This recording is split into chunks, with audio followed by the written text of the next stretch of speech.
मात्र 5 साल की उम्र से वो पैसे कमाता था।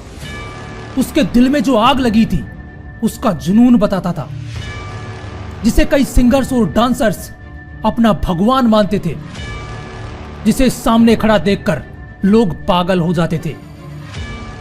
और आज इस दुनिया से चले जाने के कई साल बाद भी वो करोड़ों लोगों के दिलों में जिंदा है, जिसका world's highest paid dead celebrity में पहले नंबर पर नाम आता है। मरने के बाद भी उसकी पिछले साल की कमाई 355 करोड़ रुपए है, जिसके नाम 39 गिनीज वर्ल्ड रिकॉर्ड्स हैं, 13 Grammy awards, Grammy life time achievements awards, 26 American music awards और 18 वर्ल्ड म्यूजिक अवार्ड्स हैं। दोस्तों, कौन था वो जुनूनी इंसान जिसके मरने की खबर को अगले 10 मिनट के अंदर ही 8 लाख बार सर्च किया गया? चलो शुरू से शुरू करते हैं। उसका जन्म 29 अगस्त 1958 को अमेरिका के गैरी नाम के शहर में हुआ। पिता का नाम जोसेफ वॉल्टर था, जो एक स्टील कंपनी में काम करते थे और एक फोल्कन बैंड में गिटार बजाते थे। माँ का नाम कैथरीन था। ये 8 बहन भाई थे, जिनमें ये सबसे छोटा था। 1964 में मात्र 5 साल की उम्र में ये अपने 4 भाइयों के साथ बैंड में शामिल हो गया। दोस्तों, 5 साल की उम्र, जिस उम्र में बच्चे स्कूल जाते हैं, खेलते कूदते हैं, उस उम्र में ये अपने भाइयों के साथ क्लब्स में परफॉर्म करने लगा था। 2 साल तक इन्होंने कई क्लब्स में परफॉर्म किया। फिर 1968 में इन्होंने मोटोन रिकॉर्ड्स के साथ कॉन्ट्रैक्ट साइन किया और वो गैरी शहर छोड़कर लॉस एंजलिस शिफ्ट हो गए।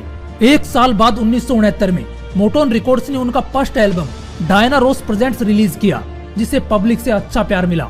उस वक्त वो इंसान सिर्फ 11 साल का था। दोस्तों, 25 साल की उम्र में आने के बाद भी लोग कंफ्यूज रहते हैं कि आगे करना क्या है, लेकिन उसका विजन क्लियर था। उन्होंने 1970 में एबीसी नाम का एक और एल्बम रिलीज किया, जिसका I want you back song release होते ही इतना हिट हुआ कि सिर्फ 1 हफ्ते के अंदर ही बिलबोर्ड की हॉट 100 में नंबर 1 पोजीशन पर आ गया। उसके बाद ये हर जगह छाने लगे। इस बंदे की डांस मूव्स के लोग दीवाने होने लगे। 1971 में ये अपने फैमिली के साथ कैलिफोर्निया शिफ्ट हो गए। उसके बाद 1972 से 1975 के बीच इस बंदे ने मोटोन रिकॉर्ड्स के साथ 4 सोलो एल्बम और निकाले, जिनमें गॉट टू बी देयर और बैन काफी हिट हुए। ये बंदा एक एक करके सक्सेस की सीढ़ी चढ़ रहा था। फिर से कड़ी मेहनत के बाद 1979 में इसने एपिक रिकॉर्ड्स के साथ एक नया solo album of the wall release किया, जिसकी 7 मिलियन से भी ज्यादा कॉपीज बिक गई और वो फिर से सक्सेस की अगली सीढ़ी चढ़ने की तैयारी में लग गया। 2 साल तक मेहनत करने के बाद 1982 में एक न्यू एल्बम थ्रिलर रिलीज किया, जो इतना हिट हुआ कि उसकी 70 मिलियन से भी ज्यादा कॉपीज बिक गई। दोस्तों, ये बात है 1982 की। उस वक्त 70 मिलियन कॉपीज का बिकना आप समझ सकते हो कितना बड़ा रिकॉर्ड रहा होगा। ये एल्बम उस वक्त का सबसे बेस्ट एल्बम बन चुका था, जिसने अकेले 7 ग्रैमी और 8 अमेरिकन म्यूजिक अवार्ड्स इस बंदे के नाम कर दिए।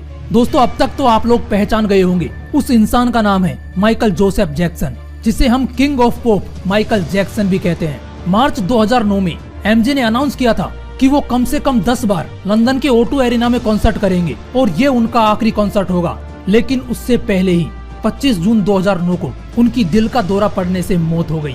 दोस्तों, मरना तो सभी को है एक दिन, लेकिन उससे पहले कुछ ऐसा करने की कोशिश करो कि लोग मरने के बाद भी प्यार करें।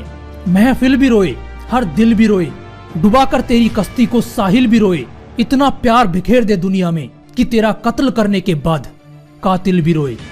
जय हिंद, वंदे मातरम।